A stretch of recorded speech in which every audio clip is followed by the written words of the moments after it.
Hello. आज हम लोग मौलिक अधिकार के पार्ट 2 में आएंगे, जो कि पिछले वीडियो में हम लोगों ने समानता के अधिकार पर डिस्कशन किया था। कौन सा समानता का अधिकार, और समानता के अधिकार में मैंने क्या क्या बताया था, और कुछ चीज़ें आपको मौलिक अधिकार के बारे में भी कुछ चीज़ें बताई थी। तो हम लोग उसको रिवीजन कर लेते हैं एक बार, और फिर आगे के हम लोग समानता का अधिकार के बाद आगे जो हम लोग का वीडियो है स्वतंत्रता का अधिकार, इस पे हम लोग डिस्कशन करेंगे। तो मैंने बताया था कि ये मौलिक अधिकार किस लिए बना है, तो हमारे हितों के संरक्षण के लिए बना है। ये किस भाग में है, तो हमारे संविधान के भाग 3 में है, और अनुच्छेद 12 से 35 के बीच में हमें ये पढ़ने को मिलता है। और ये मौलिक अधिकार संविधान में जो लिया गया है, किस देश से लिया गया है, तो अमेरिका से लिया गया है। और इसे किस नाम से जाना जाता है, तो मैग्ना कार्टा के नाम से जाना जाता है। मैग्ना कार्टा क्या होता है, तो जो मजदूरों के अधिकार में बनाए गए, कुछ हित के लिए बनाए गए थे, तो उसे हम लोग मैग्ना कार्टा के नाम से जानते थे। तो और ये जो मैग्ना कार्टा वर्ड है ब्रिटेन से एक्चुअली लिया गया है, तो इसका आंसर यहाँ पे ब्रिटेन भी हो सकता है आपका, जो कि मैंने पिछले वीडियो में डिस्कशन भी किया था। और भारतीय संविधान को शुरुआत में जब बनाया गया तो मौलिक अधिकार की संख्या 7 थी, लेकिन वर्तमान में अभी कितनी है, 6 है। तो 7 थी तो एक को कौन हटाया गया, तो ये संपत्ति का अधिकार है, इसको हटाया गया था। 301 के तहत कानूनी अधिकार इसको बना दिया गया, क्योंकि आपको पता है कि मौलिक अधिकार क्या होता है। आप कोर्ट में जा सकते हो, सुप्रीम कोर्ट और हाई कोर्ट में याचिका भी दायर कर सकते हो। तो ये जो 7वां जो था, जो कि एक संपत्ति का अधिकार, इसको हटाकर कहाँ डाल दिया गया है आपको, इसको एक वर्तमान में कानून के तहत में डाल दिया गया, मौलिक अधिकार से हटाकर। तो ये किस तहत हटाया गया था, तो 44वें संविधान संशोधन 1978 के तहत हटा दिया गया था। तो इसीलिए हमारे पास कितने बचे, टोटल 6 बचे। और हम लोगों ने समानता का अधिकार के बारे में पढ़ लिया था। आज हम लोग स्वतंत्रता के अधिकार के बारे में पढ़ेंगे। तो समानता के अधिकार को भी एक बार रिवीजन कर ले। तो 14 अनुच्छेद क्या कहता था, राइट टू इक्वलिटी। अनुच्छेद आपका 15 क्या कहता है कि धर्म, जाति और लिंग के आधार पर या जन्म के आधार पर लोगों को आप नहीं बांट सकते हैं। 16 में क्या था, सरकारी नौकरी में सभी को समान अवसर प्रदान होगा, यानी कि लोक नियोजन का अवसर सबको समान मिलेगा।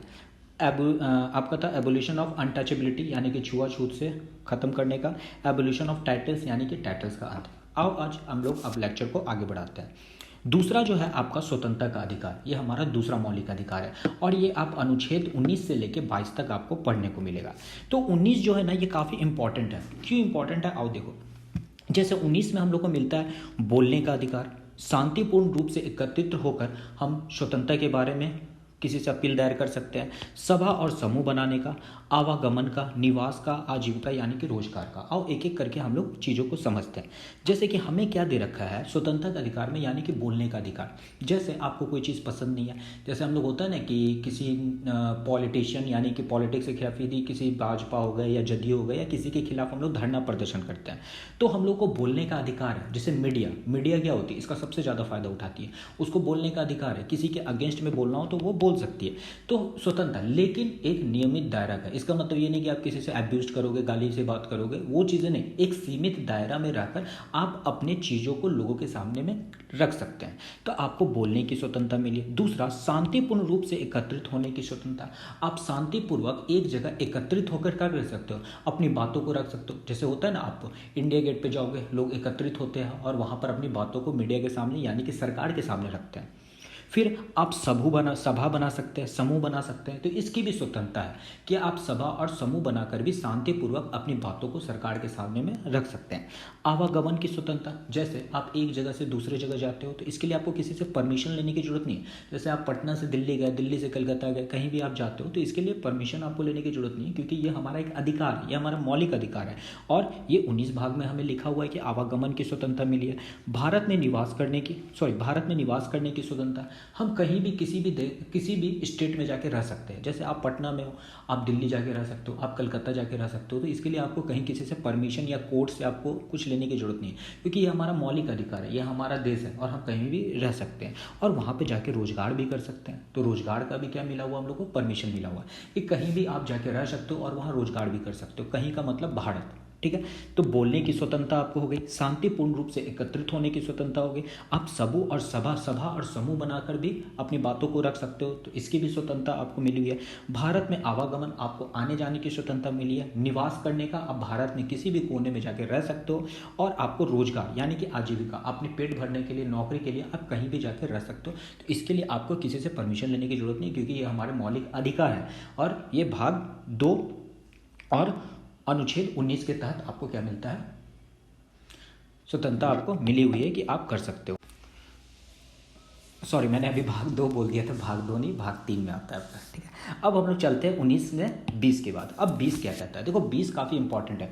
ये जो आपका अनुच्छेद 20 है ना, यदि कोई आपातकालीन लगता है तो आपके मौलिक अधिकार को क्या है कि सरकार जो है वो छीन सकती है, आपका मौलिक अधिकार छीना जा सकता है। लेकिन ये आर्टिकल 20 और आर्टिकल 21 जो इसके बाद हम लोग पढ़ रहे हैं, ये आपका नहीं छीना जाएगा, ठीक है। आपका ये स्वतंत्र है क्या? अनुच्छेद 20 और अनुच्छेद 21 की आपातकालीन के टाइम पे भी ये मौलिक अधिकार आपसे छीना नहीं जा सकता। तो आखिर क्यों नहीं छीना जा सकता, उस पर हम लोग डिस्कशन करते हैं। ये है आपका अपराध दोष सिद्धि। देखो 20 से मतलब ही क्या लग रहा है? सांप का विष, मतलब कि वो क्या खतरनाक चीज़ होगा, खतरनाक चीज़ होगा। तो मतलब कि दोष सिद्धि मतलब अपने दोष से बचने के लिए संरक्षण। यदि आपके खिलाफ कोई वारंट जारी होता है या कुछ होता है तो सरकार ने आपको कुछ अधिकार दे रखे हैं। क्या अधिकार दे रखे हैं, आओ इसको हम लोग देखते हैं। पहला, इसमें हम लोग 3 पॉइंट्स को पढ़ेंगे। पहला पॉइंट कहता है उसे उसी समय के कानून से सजा दी जाएगी जो अपराध करते वक्त है। सपोज दैट, मान लो कि 2005 में किसी ने क्या किया, किसी का मर्डर कर दिया, मैं एक एग्जांपल कर रहा हूँ, और मर्डर की सज़ा कितनी थी? 10 साल थी, ठीक है। मर्डर की सज़ा 10 साल थी। फिर 2007 में क्या होता है, ये सज़ा जो होती है 10 साल से क्या हो जाती है, घटाकर 9 साल कर दी जाती है। अब एक बात बताओ, एक बंदा था जो 2005 में मर्डर किया, उसको कितनी साल की सज़ा मिली कोर्ट के द्वारा, सुप्रीम कोर्ट के द्वारा? इसको 10 साल की सज़ा मिलेगी। आप 10 साल क्या बताओगे, आप जेल में बिताओगे।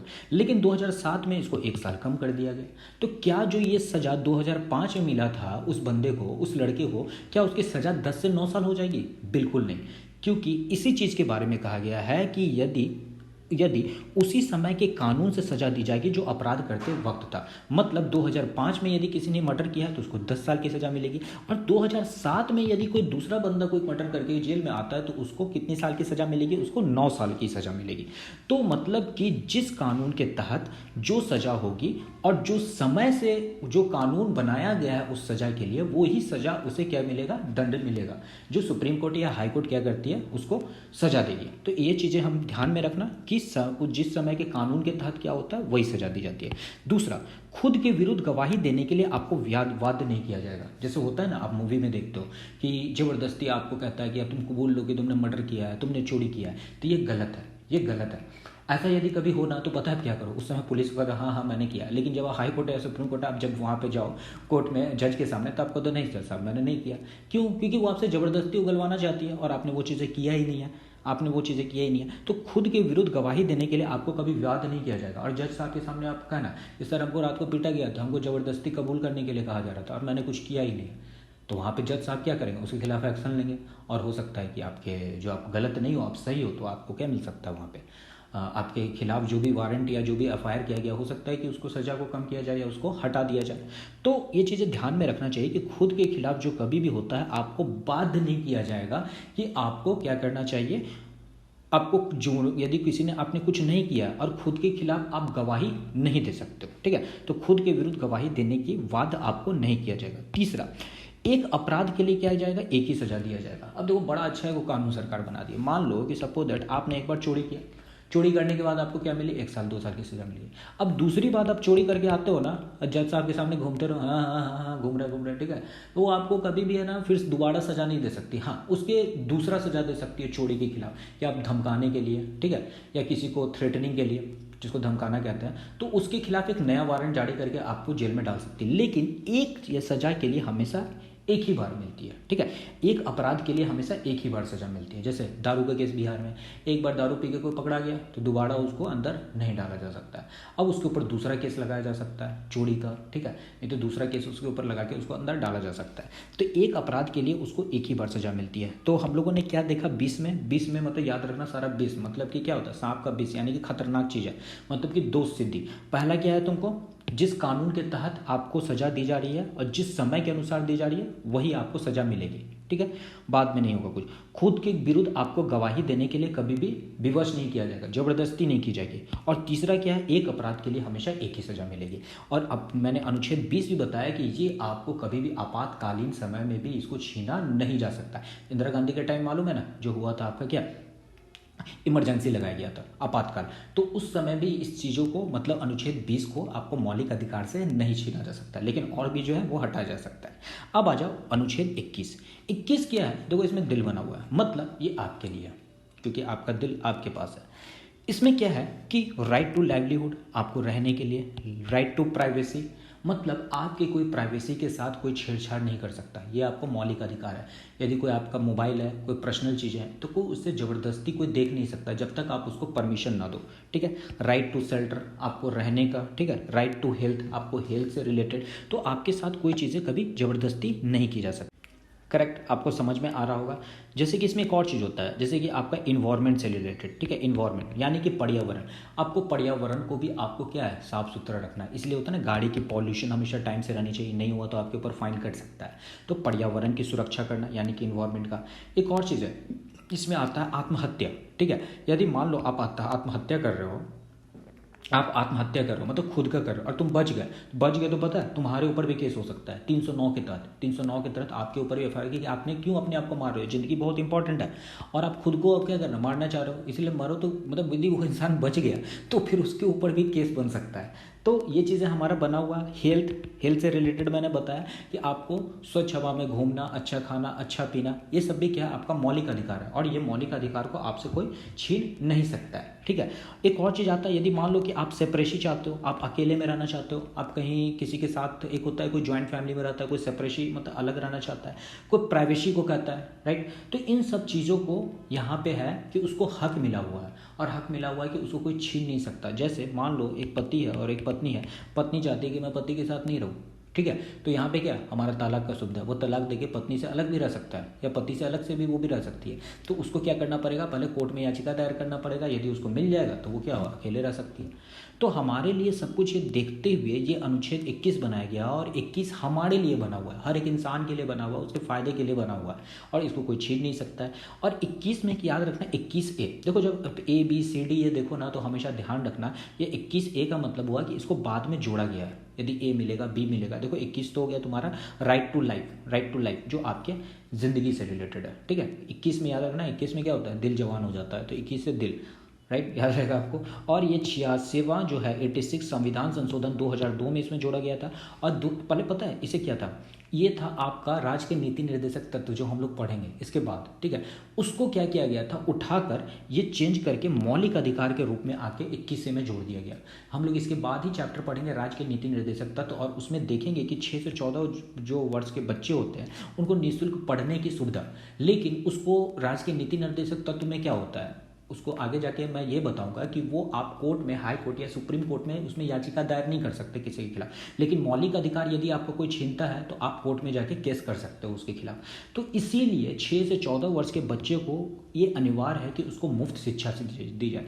इसलिए आप स्कूल में देखोगे क्या होता है, जो सरकारी स्कूल होती है उसमें फीस नहीं लगते, उसको फ्री में पढ़ाया जाता है। तो 6 से 14 वर्ष बच्चों को अनिवार्य निःशुल्क, यदि पूछे तो 21 है और 21 में दिल जवान है और आपके लिए बनाया गया है 21। तो 20 और 21 ध्यान में रखना, ये आपातकालीन समय में भी आपको नहीं छीना जा सकता है, ठीक है। तो 20 और 21 आप देख लिए होंगे।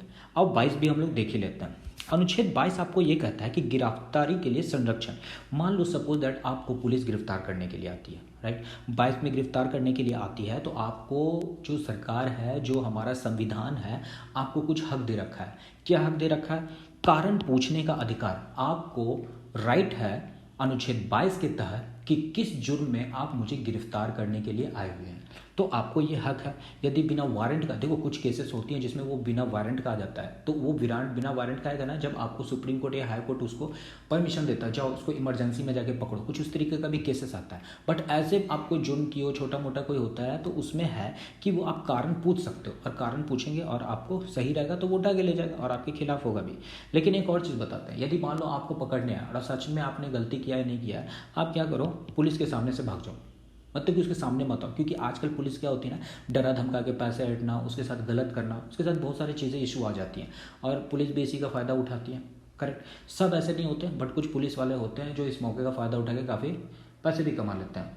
तो भी चीज़ें होती है, तो सब कुछ ध्यान में रखना चाहिए। यदि ऐसा आपको पुलिस पकड़ने के लिए आता है तो आप क्या करोगे कि आप क्या करो, एक अच्छा सा मैजिस्ट्रेट पकड़ो, अच्छा से क्या करो, एक वकील हायर करो, जल्दी से वकील पकड़ो। क्योंकि पुलिस का पता है काम क्या होता है, पुलिस यदि आपको पकड़ती है तो वो जेल में बंद नहीं कर सकती है। क्या कर सकती है, वो जेल में बंद नहीं कर सकती है, वो आपको क्या करेगी, हथकड़ी लगा के बैठाए रखेगी। और उसे ये रहता है कि 24 घंटे के अंदर एक नज़दीकी न्यायपालिका यानी कि मजिस्ट्रेट के सामने उसको पेश करना होगा। मतलब जब वो आपको पकड़ के ले जाती है तो जेल में नहीं डालेगी, हथकड़ी पहना के वो आपको बैठाएगी। और यदि वो आपको जेल में डाल देना हो तो उसका वीडियो बना लो, और वो पता है उसकी नौकरी जा सकती है पुलिस वाले की। तो इस चीज़ को ध्यान रखना। वो क्या करेगा, उसको 24 घंटे के अंदर मजिस्ट्रेट के सामने पेश करना है, जिसमें आवागमन का समय नहीं जोड़ा जाएगा, मतलब जो आने जाने का जो समय लगा है उसको नहीं जोड़ा जाएगा। तो आप जब मजिस्ट्रेट के सामने पुलिस ले जाए, उससे बढ़िया है कि आप ही पहले मजिस्ट्रेट के सामने जाकर क्या करो, एक एंटीसिपेटरी बेल होता है वो आपको दे देगी। मतलब कि आप जब तक क्या करो, अपना एक सबूत ढूंढ लो कि हाँ मैंने ये चीज़ें नहीं किया, और दिखाओ, और आप छूट सकते हो। ठीक है, तो एंटीसिपेटरी बेल भी होता है, उसके थ्रू आप ले सकते हो। तो 24 घंटे के अंदर एक नज़दीकी मजिस्ट्रेट के सामने इसको पेश करना होता है। यदि 24 घंटे के अंदर ये पेश नहीं किया तो दोबारा फिर क्या, आप फिर जाके कह सकते हो कि ये ज़बरदस्ती मेरे को धमका रहा है, ये ज़बरदस्ती मेरे को परेशान किया जा रहा है, ये पुलिस वाला कर रहा है। तो चीज़ों का, ये सब भी चीज़ों पे ध्यान रखो। करेक्ट। और आपको वकील भी खोजने का मिला हुआ कि आप वकील खोज सकते हो। जैसे तीसरा नंबर में आप देख रहे हो, आप मनपसंद कानूनी सलाह ले सकते हो, मतलब आप अपना मनपसंद वकील भी ढूंढ सकते हो। तो ये सब चीज़ें क्या है कि कॉमन चीज़ें हमें जाना चाहिए। यदि पुलिस को आती है तो आप क्या करोगे, सबसे पहले कारण पूछने का अधिकार है, और 24 घंटे के अंदर उसको मजिस्ट्रेट के सामने पेश करना होता है। तो उससे पहले आप क्या करो, एक अच्छा सा वकील हायर करो, मजिस्ट्रेट के सामने जाकर एंटीसिपेटरी बिल ले लो आप। ठीक है। दूसरा, आपको एक मनचाहा वकील ढूंढ सकते हो, और आपको हथकड़ी बना के वो बैठा नहीं सकती। और पता है इसका पुलिस क्या मिसयूज करती है, वो क्या करेगी ना, आपको पकड़ के ले जाएगी, और शाम को 2 या 3 बजे क्या करेगी, वो मजिस्ट्रेट के सामने ले जाएगी। अब 5 बजे का हो जाता है, 5 से 6 बजे आपका अदालत धीरे धीरे बंद होने लगता है। तो अब क्या कहेगी, जज साहब इसको कल लेके आना है, इसको आज बंदी बना के रखो। अब क्या करेगा, पुलिस उसको लेके जाएगा और उसको बंद कर देगा जेल में। क्यों? क्योंकि मजिस्ट्रेट साहब तो कहा है कि इसको बंद करने के लिए, कल लेके आने के लिए। अभी क्या करेगा, इसका परिवार वालों को परेशान करेगा कि देखो ये केस बन गया, ये हो गया, इसको ये कर देगा, वो पैसा लेना से शुरू कर देगा। तो इसीलिए मैं कह रहा हूँ कि मनचाहा वकील लेकर आप पहले ही सब में चले जाओ। और ठीक है, और आपको अनुच्छेद 22 में ये हक भी दिया गया है। तो चीज़ें आपको समझ में आ गई होगी। अनुच्छेद 22। तो हम लोगों ने आज क्या देखा, हम लोगों ने देखा अनुच्छेद 19, अनुच्छेद 20 और अनुच्छेद 21। ठीक है। अनुच्छेद 22 भी हम लोगों ने देख लिया, राइट। तो मतलब कि 2 पार्ट भी हम लोगों का खत्म हो गया, यानी कि आपका स्वतंत्रता का अधिकार 19 से लेकर 22 तक भी खत्म हो गया। 19 में हम लोगों ने क्या देखा, 19 में देखा स्वतंत्रता का अधिकार, जिसमें बोलने की स्वतंत्रता है, शांतिपूर्ण एकत्रित होने की स्वतंत्रता है, सभा और समूह बनाने की स्वतंत्रता है, आवागमन की स्वतंत्रता, निवास यानी कि आजीविका की स्वतंत्रता है। 20 में क्या देखा, 20 और 21 आप ध्यान में रखना, 20 और 21 क्या आपातकालीन में खत्म नहीं किया जा सकता है। क्यों? क्योंकि आप जिस समय के कानून के तहत आपको सजा मिलेगी वही आपको भुगतना पड़ेगा, खुद के खिलाफ आपको गवाही देने के लिए विवश नहीं करना पड़ेगा, और एक अपराध के लिए आपको एक ही सजा मिलेगी। फिर हम लोग आ गए 21 पे। 21 में बताए थे दिल तो बच्चा है जी, आपको इसमें क्या कहा गया था, आपका शेल्टर, लाइवलीहुड, हेल्थ, ये सभी चीज़ों का क्या है, आपका कॉमन चीज़ है और आपको इससे कोई चीज़ छीन नहीं सकता। और 21A में क्या किया गया था, मुफ्त शिक्षा, 6 से 14 वर्ष के बच्चों को क्या है, मुफ्त शिक्षा दी जाएगी। करेक्ट। और अनुच्छेद 22 क्या कहता है, गिरफ्तारी के खिलाफ संरक्षण, मतलब कि आपको कारण पूछने का अधिकार है। यदि कोई गिरफ्तार करने आता है तो 24 घंटे के अंदर आपको मजिस्ट्रेट के सामने पेश किया जाता है। यदि नहीं करता है तो आप पुलिस के खिलाफ भी आप केस कर सकते हो, यदि इस चीज़ों को फॉलो नहीं करता है तो। आप पहले भी क्या करोगे, मजिस्ट्रेट के सामने चले जाओगे एक मनचाहा वकील को लेकर। क्यों? क्योंकि आपको क्या है, एक मनचाहा वकील ढूंढने का भी क्या है, राइट मिला हुआ है, और आवागमन का समय नहीं जोड़ा जाएगा यदि पुलिस आपको ले आ जाती है, लाती है तो। ठीक है। तो आज के वीडियो को ही रहने देते हैं। इसके बाद जो नेक्स्ट होगा आपका शोषण के विरुद्ध अधिकार। तो इस तरीके से करके हम लोग धीरे धीरे अपने लेक्चर को खत्म करते जाएंगे। और कॉमेंट में प्लीज़ आप बताना कि मेरा वीडियो कैसा लगा, और नेक्स्ट वीडियो के लिए आप तैयार रहना, मैं भेजता हूँ।